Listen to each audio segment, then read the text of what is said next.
The story of Abraham and Sarah ends, and the story of Isaac, Jacob, and Esau begins in the land of Canaan, in the land we now call Israel. Scholars of the Bible often compare the life of Isaac with the life of Jesus, their miraculous births, and their unquestioning obedience at the time they were called upon to be sacrificed. Here is where those extraordinarily similar events took place, in Bethlehem, Jerusalem, Mamre, and Moriah, separated by 2,000 years and less than 50 miles. According to the Old Testament, Isaac's mother, Sarah, died when she was 127 years old in Hebron, in the land of Canaan. Abraham, Isaac, and her loved ones mourned and wept, and buried her in a cave facing Mamre. 3 years later, when Isaac was 40 years old, Abraham ordered his oldest, most trusted servant to find a wife for Isaac. In the tradition of the times, Abraham had him place his hand under his thigh and made him swear by the Lord that he would not choose a wife for Isaac from the Canaanites among whom they were living. Instead, Abraham wanted his servant to go back to Abraham's ancestral lands in Padan Aram, where he might find a more suitable wife for Isaac. "But suppose the woman doesn't want to follow me back here," asked the servant. "Shall I take Isaac back to your homeland?" "No, you must promise me that you will not take Isaac back there." And Abraham explained that if the woman was unwilling to follow him, the servant would be free from the oath he had sworn. The faithful old servant then took 10 of his master's camels, loaded them with beautiful gifts, and set off for the city of Nahor, which is close to Haran.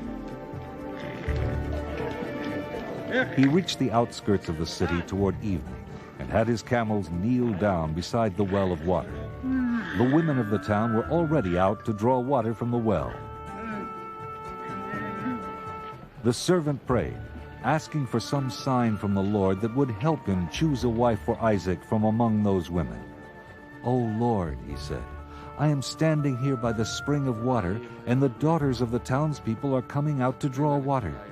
When I say, 'Please, let me sip a little water from your jar,' let the one you have chosen for Isaac say, 'Drink, and I will water your camels also.'" Even before he had finished praying, the beautiful Rebekah, daughter of one of Abraham's nephews, appeared with a water jar on her shoulder.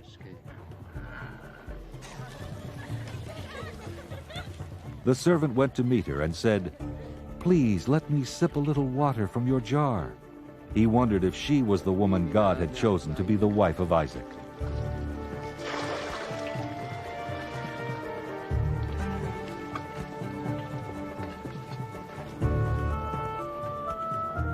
Then Rebekah answered. She answered with a sign from God. "Drink, my lord, and I will draw water for your camels also." The servant knew then that God had chosen Rebekah to be the wife of Isaac, and asked if there was room for him to spend the night in her father's house.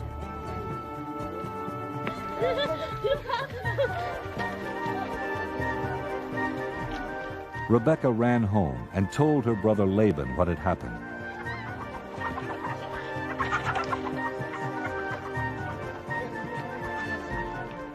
And Laban returned to the spring to invite the stranger and his party into their home. Before they ate, the servant told Rebekah's family that he had been sent by Abraham to find a wife for Isaac. And recognizing that the servant was blessed by the Lord, they agreed to let Rebekah leave with him. The next morning, Rebekah and her maids prepared for the long trip back to Canaan. Then they mounted the camels and went with the servant to meet Isaac.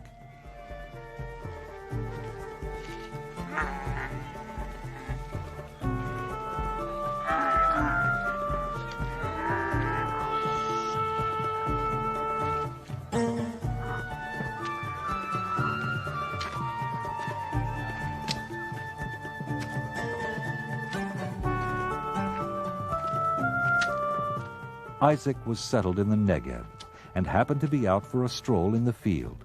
When he looked up, he saw camels approaching and went to meet the caravan. When Isaac and Rebekah saw each other for the first time, it was love at first sight. She slipped quickly from her camel and whispered to the servant, "Who is that man over there, walking in the field to meet us?" The servant said, "That is my master, Isaac." Rebekah quickly covered herself with her veil, as was proper for a maiden. The servant then introduced Rebekah to Isaac and told him everything that had happened on his trip, how he prayed for a sign from the Lord, and how the beautiful Rebekah gave him that sign. Rebekah and Isaac fell very much in love and were married, and there was a great celebration. In Genesis 24:67, the Bible tells us, Then Isaac brought her into his mother Sarah's tent. He took Rebekah, and she became his wife, and he loved her. So Isaac was comforted after his mother's death.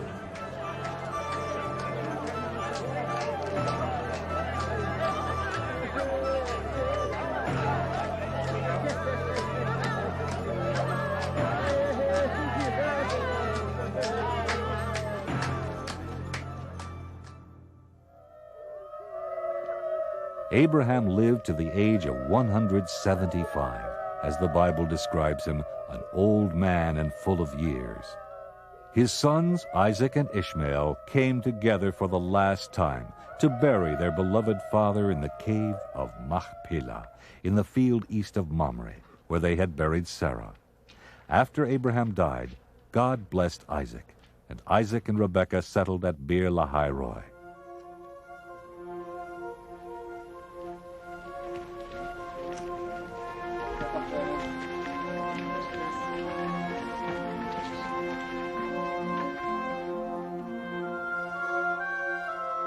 After 20 years of marriage, Rebekah finally became pregnant.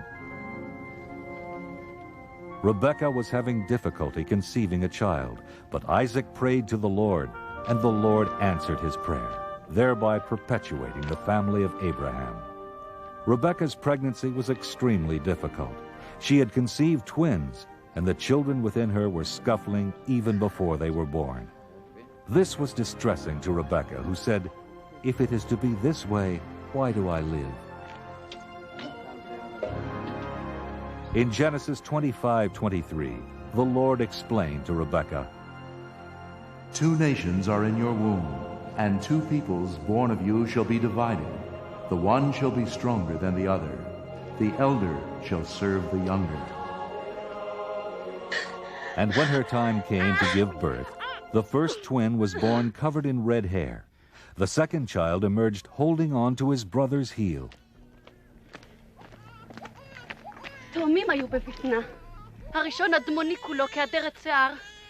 The first child they named Esau, and the younger they named Jacob.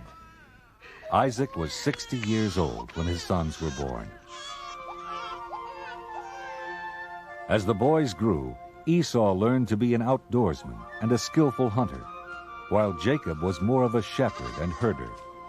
Esau became his father's favorite, and Jacob was his mother's.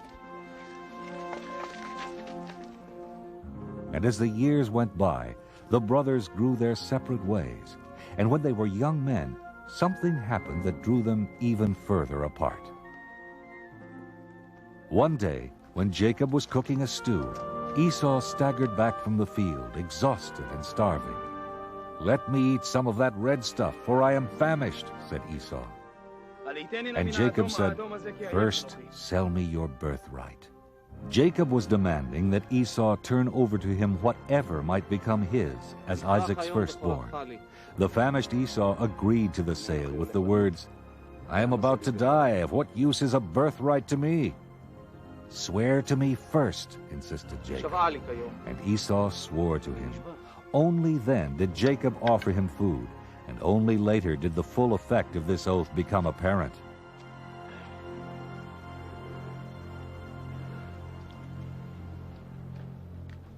When a famine came to the land, Isaac considered going to Egypt, where he knew there would be food, as his father Abraham had done before him. He traveled as far as Gerar.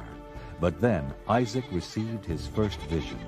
In Genesis 26:2, the Lord appeared to him and said, Do not go down to Egypt. Settle in the land that I shall show you. Reside in this land as an alien, and I will be with you, and will bless you. For to you and your descendants I will give all these lands, and I will fulfill the oath that I swore to your father Abraham. So Isaac trusted in the word of the Lord and settled in Gerar, the land of the Philistines. When the men of Gerar asked him about Rebekah, he was afraid to say she was his wife. Because she is so attractive, he thought, the men might kill me for her sake. So he told them she was his sister. When Isaac had been in Gerar a long time, one day King Abimelech looked out and saw Isaac caressing Rebekah. He called for Isaac and said, So she is your wife. Why then did you say she was your sister? Isaac then explained that he was fearful that if he said she was his wife, he might be killed for her sake. Abimelech was upset with Isaac. What have you done to us?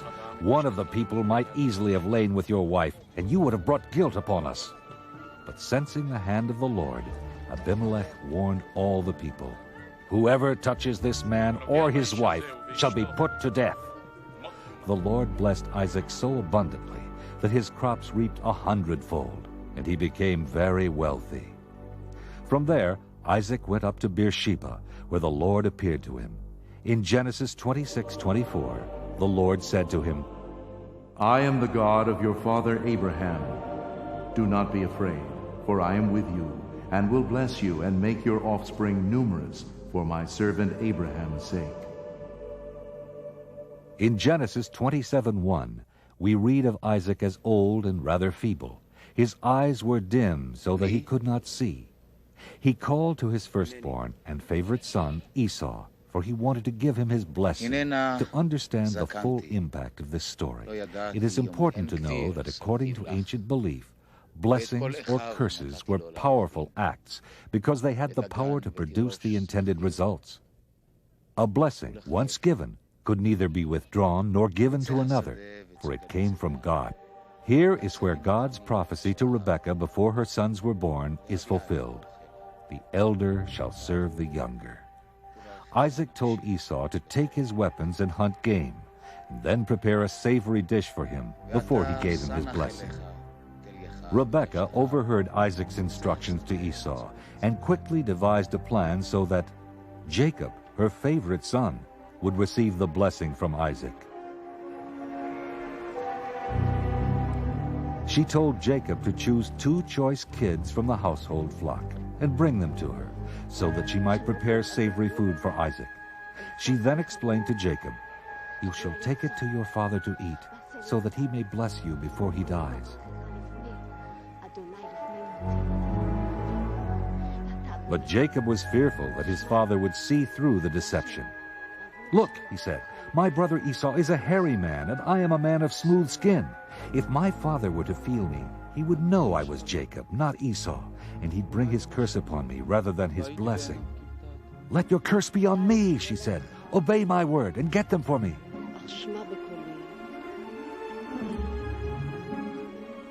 And so it was that Jacob got them, and Rebekah prepared savory food, just as Isaac loved. For his disguise, Rebekah took some of Esau's finest clothes and put them on Jacob.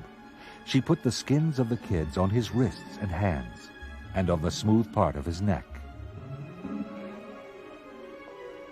When Rebekah was satisfied that Jacob would appear hairy to Isaac, she handed him the savory food she had prepared.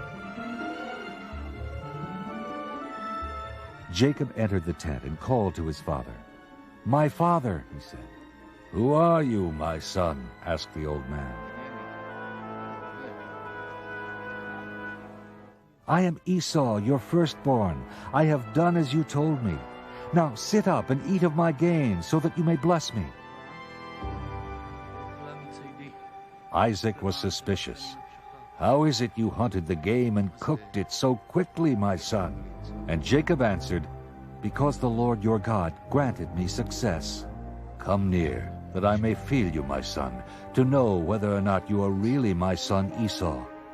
So Jacob went up close to him. Isaac felt his hands and said, "The voice is Jacob's voice, but the hands are the hands of Esau. Are you really my son Esau?" And Jacob answered, "I am." He then gave his father the food and wine, and his father ate and drank.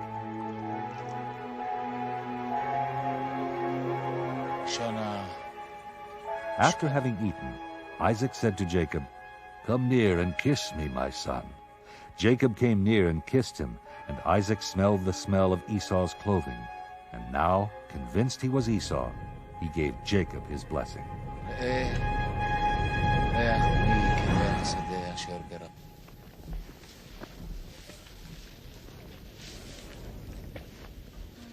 No sooner had Isaac finished blessing Jacob than his brother Esau returned from his hunting.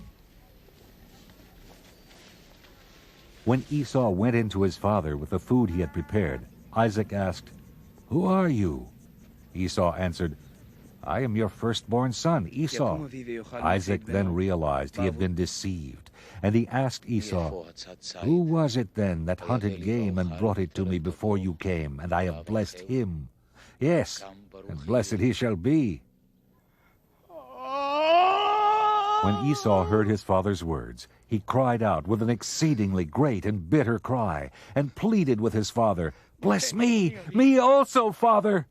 But Isaac said, "Your brother came deceitfully, and he has stolen your blessing." "He has supplanted me twice," cried Esau. "First he took away my birthright, and now he has taken away my blessing. Have you not reserved a blessing for me?" Then Isaac answered Esau's plea, "I have already made him your lord, and I have given him all his brothers as servants, with grain and wine to sustain him. What then can I do for you, my son?"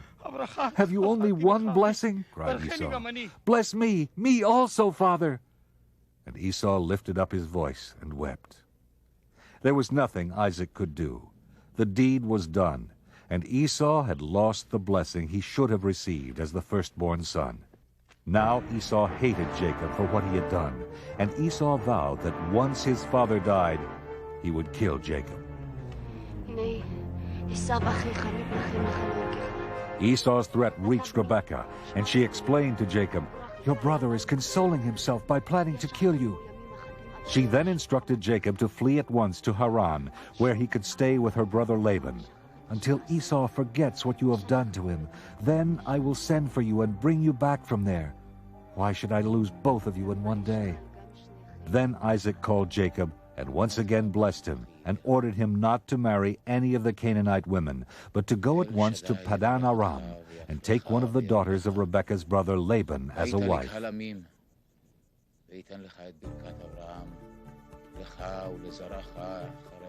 Jacob then left Beersheba and headed toward Haran, and it was on this journey that he experienced an astonishing heavenly vision. He had traveled about 12 miles in the wilderness to the north of what is now called Jerusalem.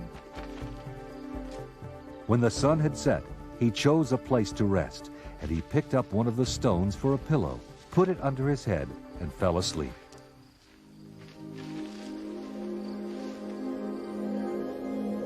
He dreamed there was a ladder suspended between heaven and earth, and the angels of God were ascending and descending on it. And the Lord stood beside him. And in Genesis 28:13, he said to Jacob, "I am the Lord, the God of Abraham your father, and the God of Isaac. The land on which you lie I will give to you and to your offspring. And your offspring shall be like the dust of the earth. And you shall spread abroad to the west, and to the east, and to the north, and to the south. And all the families of the earth shall be blessed in you and in your offspring. Know that I am with you, and will keep you wherever you go, and will bring you back to this land, for I will not leave you until I have done what I have promised you." When Jacob awoke from his sleep, he said, "How awesome is this place! This is none other than the house of God, and this is the gate of heaven." he anointed with oil the stone upon which he had slept, setting it apart for God's use, and named the place Bethel, meaning house of God. He also vowed to give God 1/10 of his earnings, or a tithe, if he were, as God had promised, to return safely to Canaan.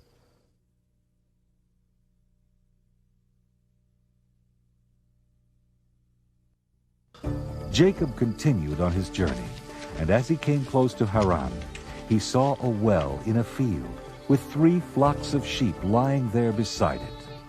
There was a huge stone on the mouth of the well, and in the evening, when all the flocks were gathered, the shepherds together would remove the stone, water the sheep, and then replace the stone. The shepherds were from Haran, and they indeed knew Jacob's uncle Laban. In fact, Laban's daughter Rachel was just arriving at the well with her father's flock. When Jacob first caught sight of his beautiful cousin Rachel, he didn't wait for the other shepherds. Alone, by himself, he rolled the stone from the well and watered the flocks. Oh!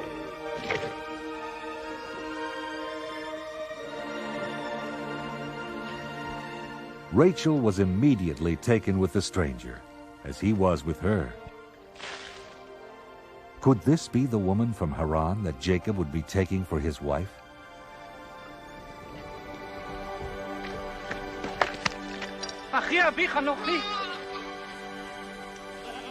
Jacob ran to Rachel and kissed her.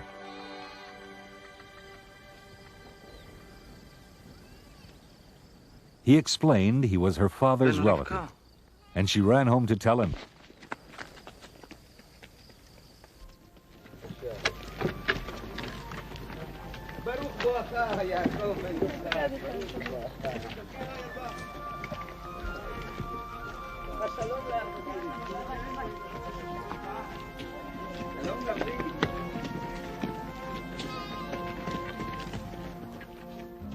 Jacob stayed in Laban's home and worked with him, and after a month, Laban said to him, "Just because you are my kinsman, should you therefore serve me for nothing?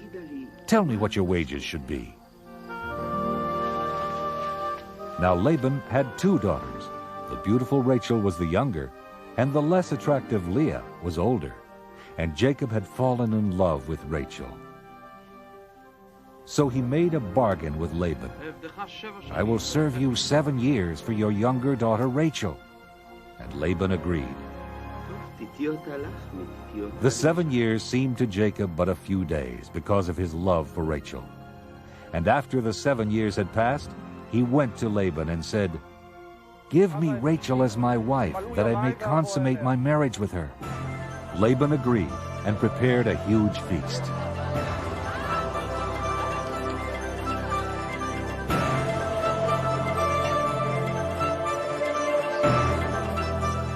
On the wedding night, there was great joy and celebration. There was music, dancing, and lavishly prepared food and wine. During the ceremony, and in the tradition of the times, the bride was veiled, and what Jacob did not realize was that Laban had tricked him. Behind the wedding veil was not Rachel, whom he loved, but Leah, her sister.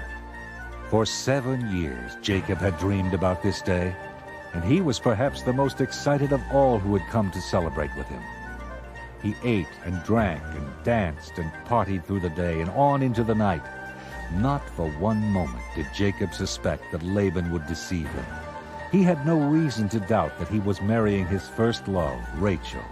And on his wedding night, he thought he had taken Rachel into his tent. Jacob did not discover until the next morning that he had consummated the marriage not with Rachel, but with her older sister Leah. He was devastated. "What is this you have done to me?" cried Jacob to Laban. "Did I not serve you for 7 years for Rachel?" Laban calmly explained that local custom required that the older daughter be married first.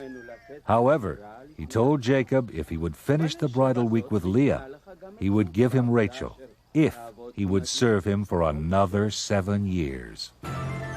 Jacob agreed. After the week with Leah, Jacob married Rachel and served his uncle another 7 years.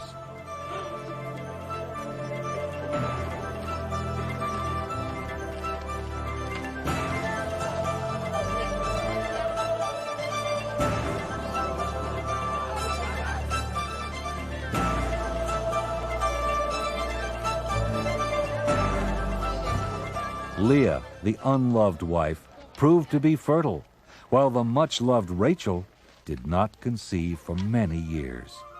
Leah had 4 sons, Reuben, and Simeon, and Levi, and Judah. But like Sarah and Rebekah before her, Rachel also had difficulty conceiving a child.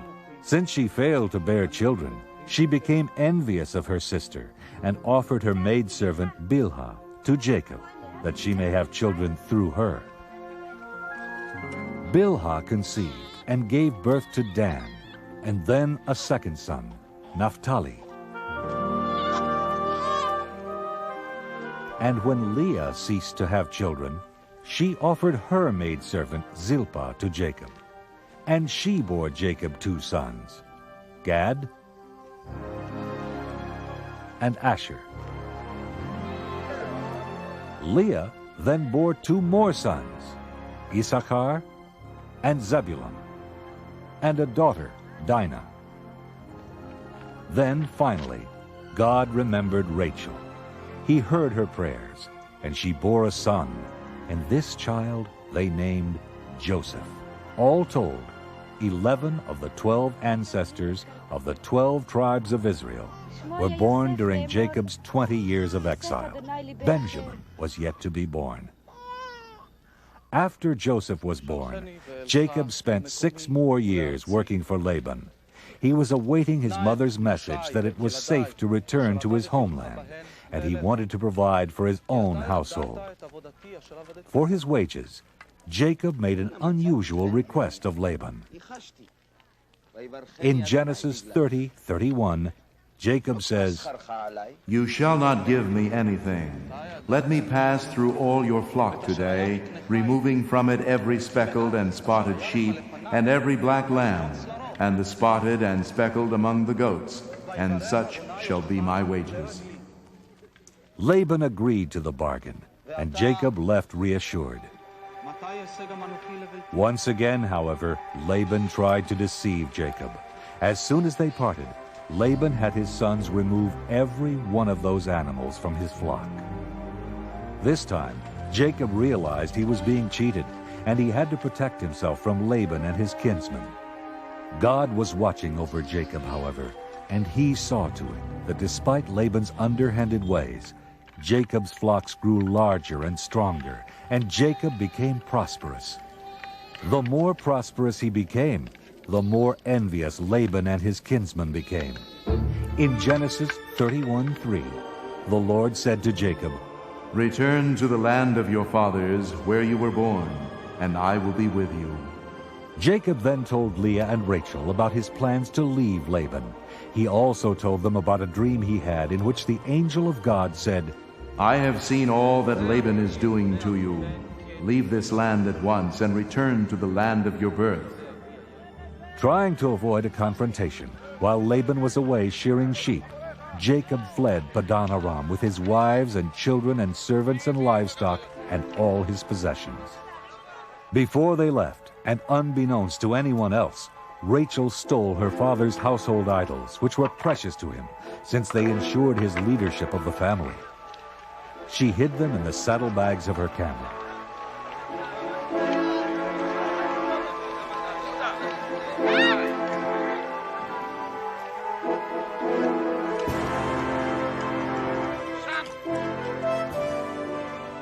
Three days later, when Laban returned, he was furious. He pursued Jacob for 7 days and finally caught up with him in the hill country of Gilead, west of the Euphrates River. Jacob and his people feared for the worst. They prepared for battle. But there was none. Laban had come in peace.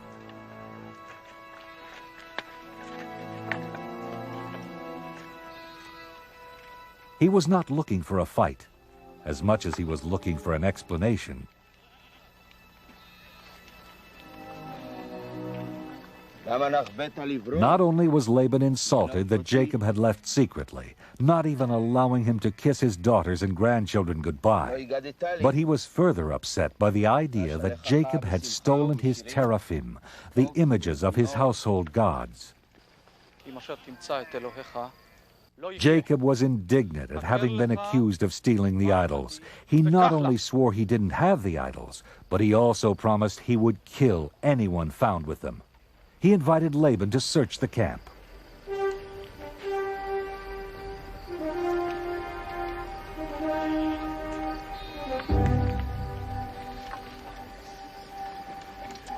When Laban came to Rachel's tent, she was sitting on the camel bags where she had hidden the idols. Rachel pleaded that she could not rise, for the way of women was upon her. So despite the search, Laban never found his idols.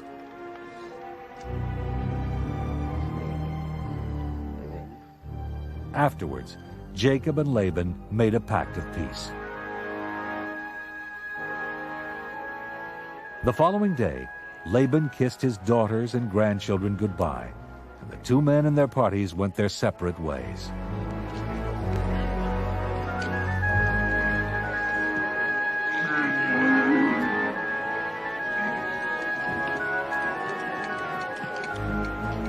Even though he had avoided a battle with Laban, Jacob still had his brother Esau to deal with.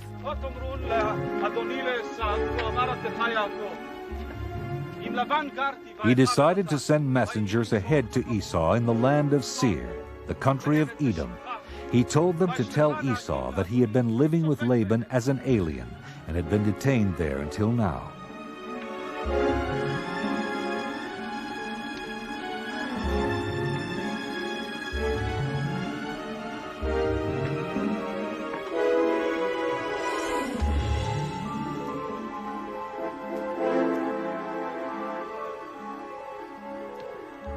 When the messengers returned, they told Jacob that Esau was fast on his way to meet Jacob, and he was coming with 400 men. Jacob panicked. He and his party were no match for 400 men, and he was afraid that Esau would kill them all. He did what he could. First, he sent lavish gifts to Esau, including hundreds of sheep and goats and scores of cattle and camels, hoping to appease him. And at the same time, he moved his household and remaining goods to a safer place, back across the Jabbok, a tributary of the Jordan River. One of the most baffling stories in the Bible occurs when Jacob was alone that night on the bank of the Jabbok.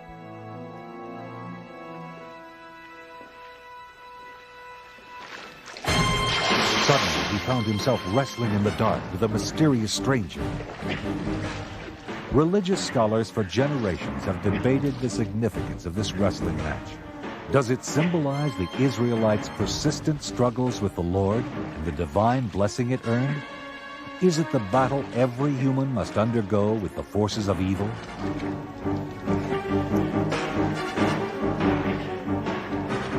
In any event, Jacob and the stranger wrestled until the break of dawn, and when the stranger saw that he could not bring Jacob down, he struck Jacob's hip at its socket and sprained it.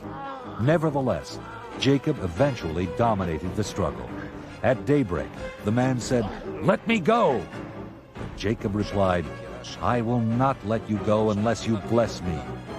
In Genesis 32:28, the man replied, You shall no longer be called Jacob, but Israel, for you have striven with God and with humans, and have prevailed. Before the sun rose, the stranger left. As Jacob limped away, he realized he had come face to face with God and survived. To this day, many Israelites do not eat the thigh muscle that is on the hip socket, for that is where Jacob was struck. Jacob rejoined his family, but he still remained fearful as his brother and his men kept getting closer. Esau and his men were now within sight. Jacob called his family together. Fearful that they would not survive a battle with Esau, he motioned them to stay back.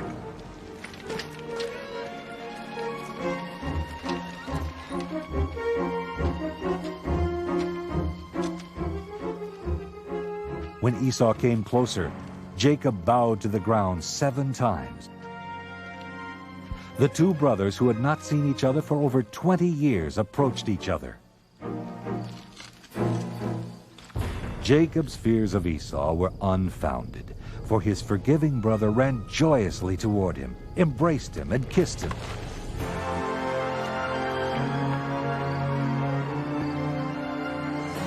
Esau asked Jacob what he meant by sending all those gifts. And Jacob replied, "To find favor with my Lord." But Esau said, "I have enough, my brother. Keep what you have for yourself." But Jacob insisted, and Esau finally accepted the gifts.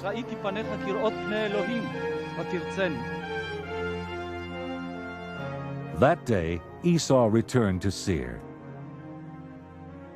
And Jacob continued to Succoth, where he set up his tents and made pens for his cattle.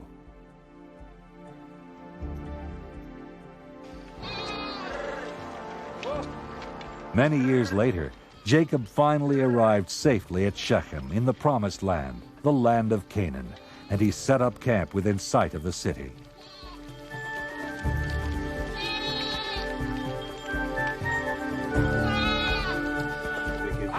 He bought land from Hamor, the prince of the city, so that his people could live there in peace and harmony.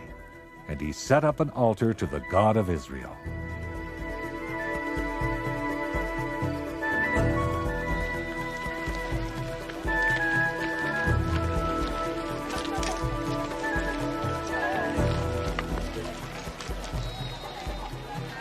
When Dinah, the daughter of Jacob and Leah, went out to visit some of the women of the land, Hamor's son, Shechem, seized her and raped her.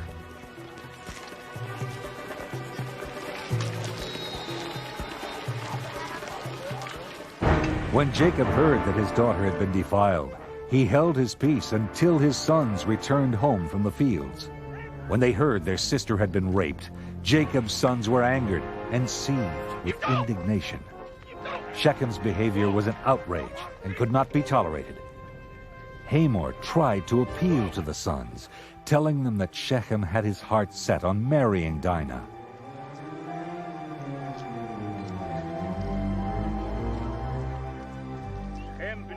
And then Shechem himself appealed to Jacob and his sons, telling them no matter how high they set the bride price, he would pay whatever they asked. "Only give me the girl to be my wife." "We cannot do this thing," replied the brothers, "to give our sister to one who is uncircumcised, for that would be a disgrace to us. Only on this condition will we consent to you, that you will become as we are, and every male among you be circumcised. But if you will not listen to us and be circumcised, then we will take our daughter and be gone."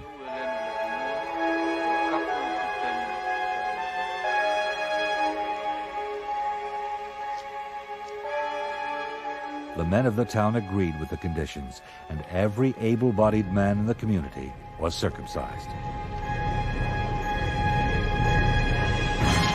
On the 3rd day, when all the men of the town were still in pain, recovering from their circumcisions, Dinah's brothers Simeon and Levi, 2 of Jacob's sons, took their swords and advanced against the city without any resistance, and they massacred every male. They killed Hamor and his son Shechem, and took Dinah from Shechem's house.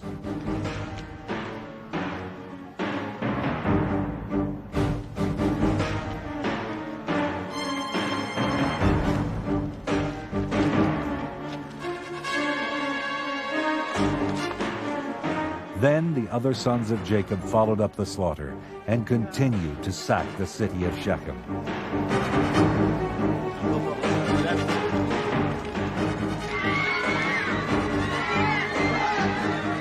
They seized all their flocks and herds, carried off all their wealth, their women and their children, and took whatever was in the houses. No man was left alive. and nothing was left standing.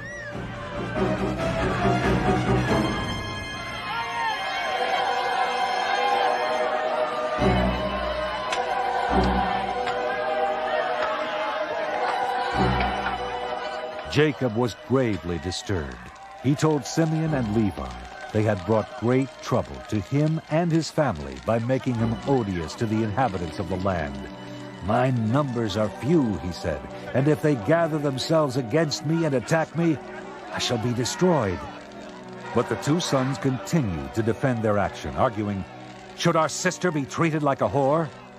Shortly thereafter, Jacob left Shechem, and in Genesis 35:1, the Lord said to Jacob, "Arise, go up to Bethel and settle there. Make an altar there to the God who appeared to you when you fled from your brother Esau."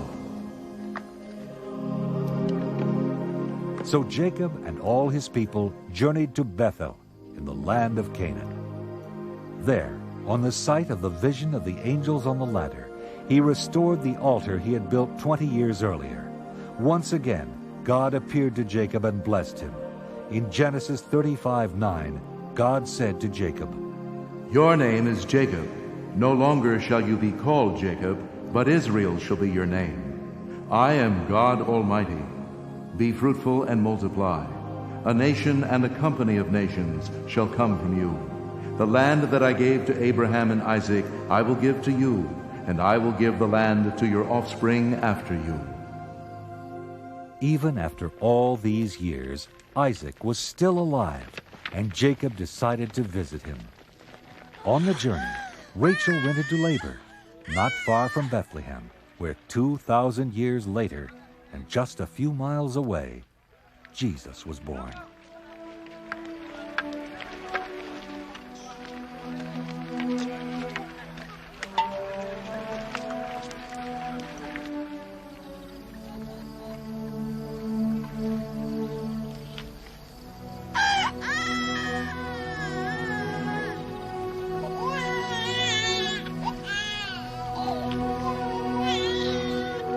Rachel never reached Mamre with Jacob. While giving birth to Benjamin, her second son, she died.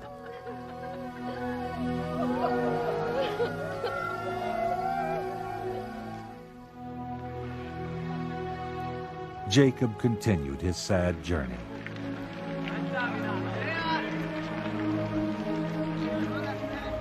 Soon after he arrived in Mamre, his father, Isaac, also died. He was 180 years old.